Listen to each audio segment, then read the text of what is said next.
All right, welcome to this new video. Anyways, that's my friend over there. I've occupied his room now.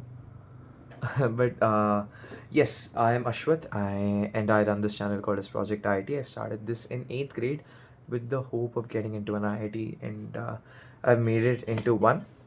And I'm documenting my life here, my growth here, and also I thought, why not? This is JEE main season, right? So why not give the viewers a little bit of the tips that I'd received, a good amount of advice that I'd received that I couldn't properly execute, but where absolute gems of advices. So yeah, in this video, I'm going to be talking about time management during your G main paper, right? So let us understand why time management is actually required. Time management is required because your JEE paper is going to be a paper of 3 hours for 3 hours, right? Not of, okay, off or for 3 hours. And it is a hyper competitive examination. So each and every single minute matters there. And what happens is often people go with a good amount of prep but are not able to properly manage their time. And iske wajah se and idhanala they are not able to perform well during the paper, because often we are just said that manage your time properly, but no one says actually ki kaise kare in the time manager in the time எப்படி manage பண்ணுறதுன்னு யாருமே அவ்வளோவா சொல்ல மாட்டாங்க. Because we are very obsessed with completing the portions, doing previous year questions, but not actually attempting the paper. So it is important that we change this mindset. But anyways, there are going to be different ways or different approaches.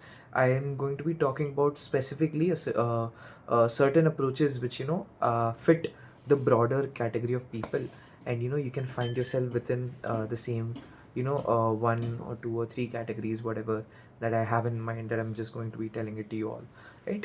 So the first thing is, if you are someone who's very good, right, at all three subjects. So if you're scoring more than 210, 220, then I don't think you need to watch this video pehle, because whatever you're doing is clicking right, and that is showing as output, that is showing the good output through your scores, which is 210, 220, which is a really really good score, right? So you just keep what you're doing.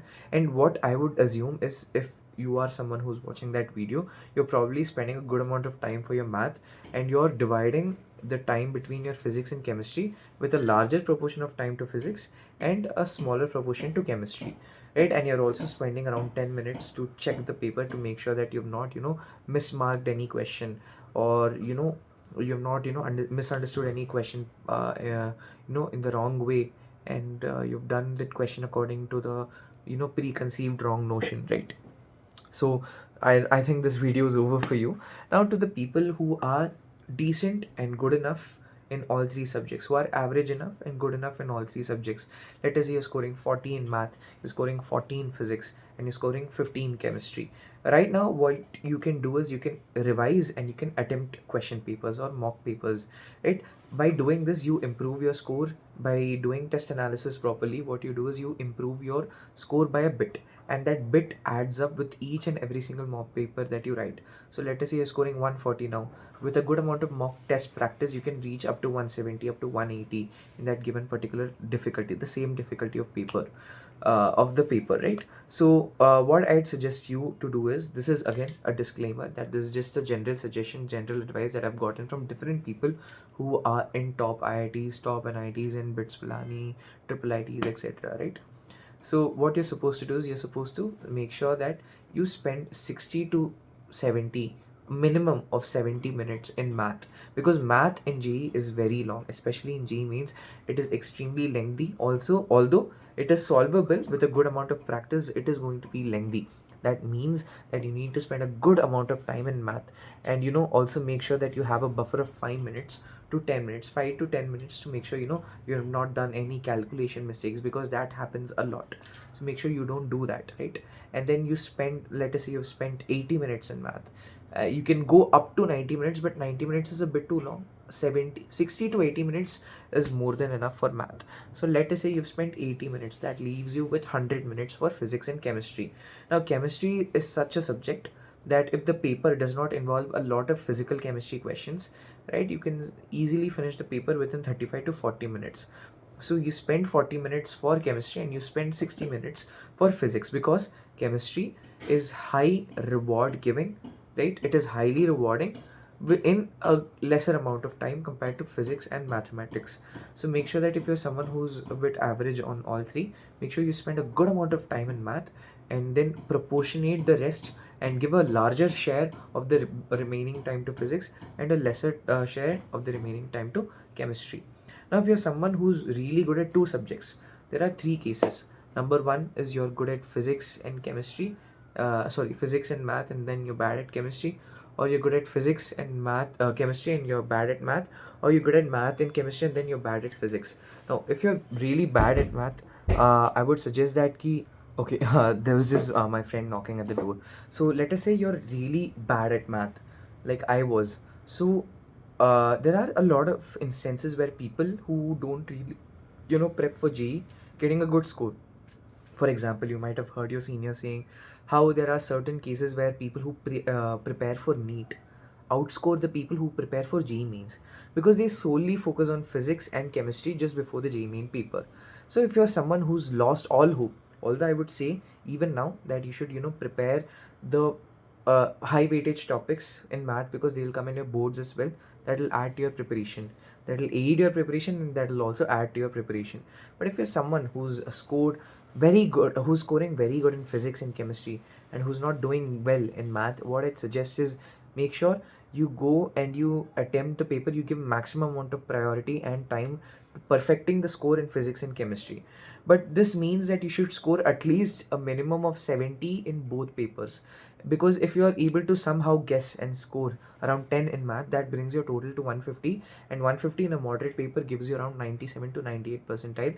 That raises your chance of getting into a decent good NIT or a good triple IT in a good branch, right?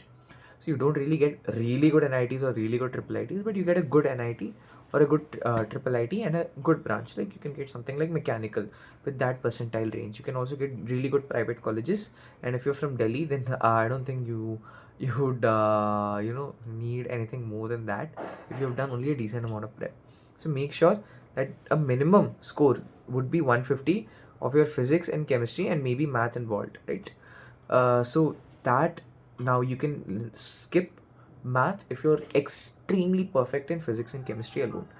But I would always suggest ki go back to the first method, try to improve your math. But if you feel like ki, I just want to clear JEE mains, I just want to get into a decent NIT, I don't want to spend time, you know, in math, then I would suggest then ki you can go with this approach.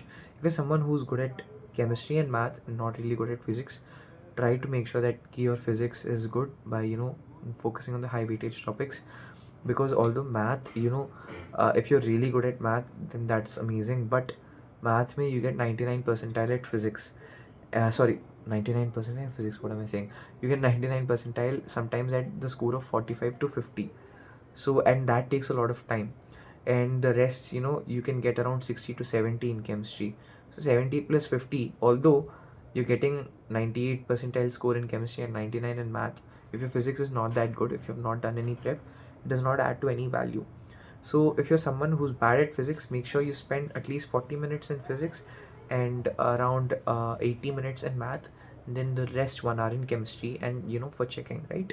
So make sure you use this approach. Now if you're someone who's good at math and physics, again the same thing.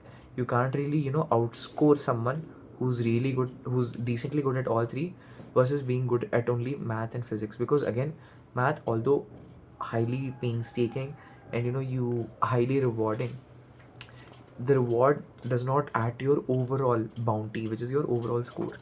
So if you're someone who's not really good at chemistry, make sure that you're able to mug up a lot of stuff, because it'll also aid your boards prep, right? So make sure you're doing that, and make sure you at least spend 40 minutes or 30 minutes in chemistry and the rest in math and physics. So the optimal point would be to spend around 70 minutes in math, around 50 minutes in chemistry, and around 1 hour in physics, right? Including the checking as well.